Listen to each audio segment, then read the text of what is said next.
KCRA3 Investigates was the first to report that several Yolo County public officials and workers have direct ties to the property and have connection to the people at the center of this investigation. KCRA3's Curtis Ming is here right now with what we know so far. So Curtis, let's talk about what's happening to protect the integrity of this investigation. It's a big question mark at this point. Let's lay out the names of the Yolo County officials and the workers.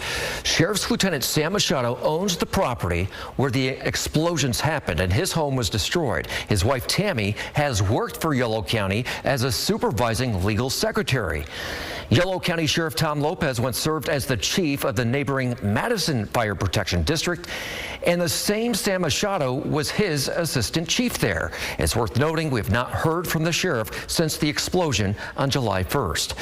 Craig Cutright, who we've linked to the fireworks companies, was a volunteer firefighter with Esparto. He has taken a leave of absence, but we don't know how many other Yolo County workers have links to the people or the property involved in this investigation. We have repeatedly asked Yolo County for more than a week if the county has put employees on leave to protect the integrity of the investigation.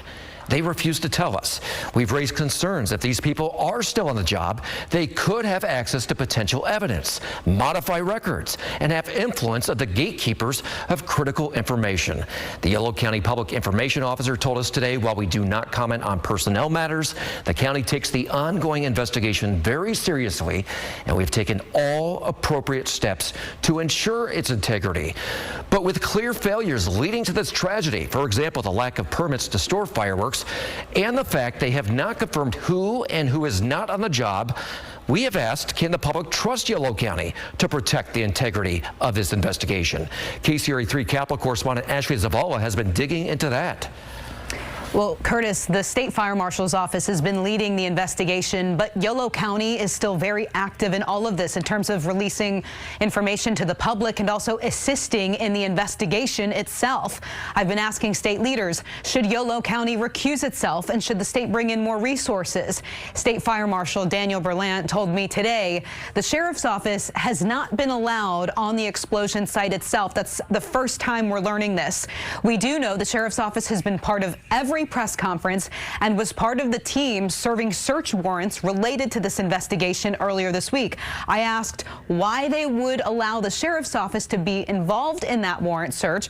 Berlant could not say, but noted the state fire marshal has possession of that evidence now.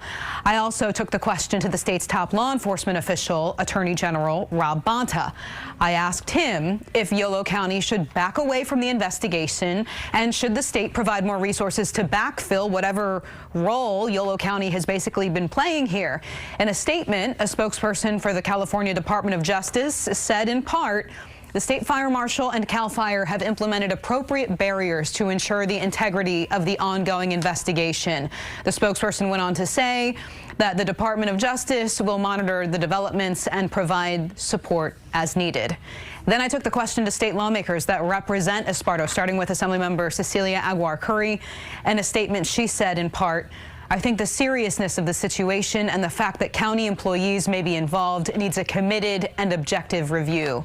We should also note, I did ask Yolo County why it has not recused itself. A spokesperson there basically noted CAL FIRE is leading the investigation and that the county has been working at the direction of CAL FIRE. So we got a lot of this going on here, and we have quite the web of connections. At what point does the governor step in, and what role does he or can he play here?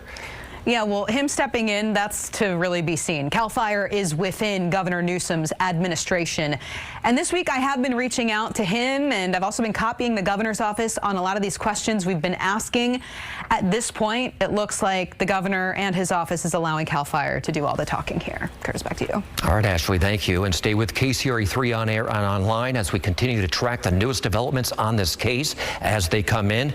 And we're going to be sure to update you on the investigation and the impact to the community of Esparto. Edie and Gulston.